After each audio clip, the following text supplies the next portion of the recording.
The Greens have revealed they're going to back the government's plans, which will be put to Parliament and passed tomorrow, Joel. Yeah, that's right. Look, this is something that the Greens leader Adam Bandt has been flagging for some days now. Obviously, he's been trying to negotiate with the government on that issue of electrifying households, saying that during this period of the price cap, they need to have some kind of incentive or help to move away from fossil fuel appliances in their homes. So we kept talking about gas stoves, and it appears, of course, that those negotiations have been successful in exchange for backing this legislation that the government hopes to put forward in that special parliament sitting tomorrow. The Greens have got in exchange this move towards electrifying the economy even further. Now, Independent Senator David Pocock, just an hour or so ago, he also announced that he was backing this legislation. So that means the government has all the support needs in the Senate to get it through. It's got its own support in the lower house.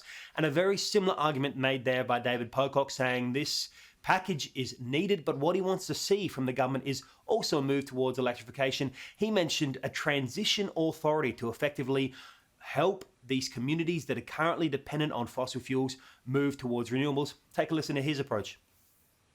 I have made it clear to the government that this bill, while importantly will provide some relief to households and small businesses, doesn't go far enough. The solution is electrification. The solution is getting on with this transition and ensuring that households benefit, that our small businesses benefit from this, and that no one is left behind. So while I will be supporting this package, I want to see a lot more. It's quite clear that some pretty heavy negotiations have been going on with these political players as the government, in the meanwhile, briefs the industry about the ramifications that this will have. Now, the Prime Minister has met with a representative of the petroleum industry today. Yesterday, it was the Treasury briefing gas executives, and they say this is a very rushed thing that they're being forced to go through. In the meantime, obviously, we've got members of the government saying, well, they've had months to prepare for this while making massive wartime profits. Peter Dutton, the opposition leader, well, he's probably going to be quite frustrated. It appears this legislation is all being stuck together, and it means that the opposition could be wedged. They won't be able to support specific things they like. He says the government is taking a patchwork approach that could end up hurting households. And they're putting it all together in a rushed fashion, which is going to end up in a real mess. And Australian consumers will pay the price for Labor's disaster. Now, there's also renewed discussion on the idea of a national gas reservation. We know there's one in WA, but renewed talk about one in the east as well. Yeah, that's right, Kieran. Look, when it comes to this legislation we're talking about, we've got this energy relief package, $1.5 billion.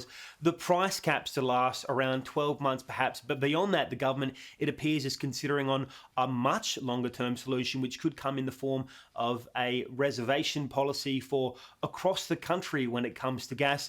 Previously, one of the issues has been getting the states on board, but the New South Wales Premier, Dominic Perrottet, said he's keen to fast track that Narrabri project in northern New South Wales to see it provide some of the help in order to get a reservation put up across the country. There should be a complete domestic reservation in relation to gas supply for our state. I think if we've learned anything over this period of time, how important that actually is. So, Kieran, a very busy day on this energy front, but it does appear this government still has been now done and dusted, all wrapped up. We'll see what happens tomorrow.